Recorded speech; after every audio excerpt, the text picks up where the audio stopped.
po. Ito po ay tinira niya para sa magiging ulam namin. Yan, lulutuin ng kuya ko. Gagawing adobong pusit. Ayan. Malalaki yung mga kauragon ang kuha ng kuya ko. Kakarating lang niya galing sa dagat. Ayan.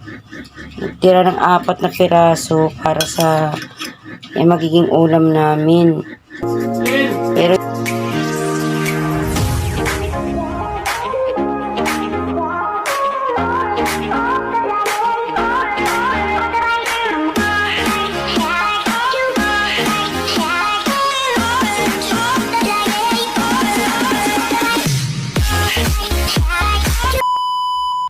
mga kauragon, meron kaming pusit. Ayan. Nakuha ng kuya ko. Ayan, may baby pa o kasama. Ayan mga kauragon, malalaki siya.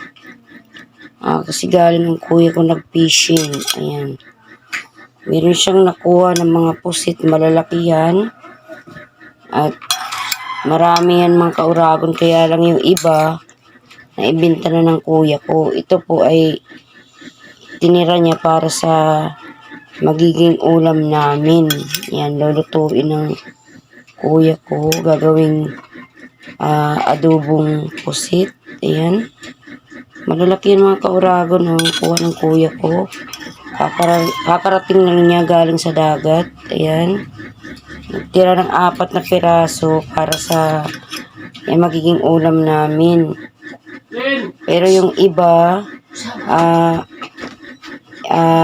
ito po yung 4 na to para sa magiging ulam namin. Ay, iniwan ng kuya ko. Ayan. Ang ginagawa. Masarap ito mga kauragon gawing adobo. Adobong pinatuyo. Ayan. May nasamang iba. Ay, maliit lang pala ito. Ayan mga kauragon. Ayan. Napakasarap nito gawing adobo. Napakasariwa. Galing pa sa dagat ng Siargao Island. Ayan. Ayan mga kauragon. Napakasarap nito. Ulamin. Dahil mga kauragon, manamis-tamis ito. Lutuin ng adobo. Adobong pusit. Ayan. Sarap siya mga kauragon.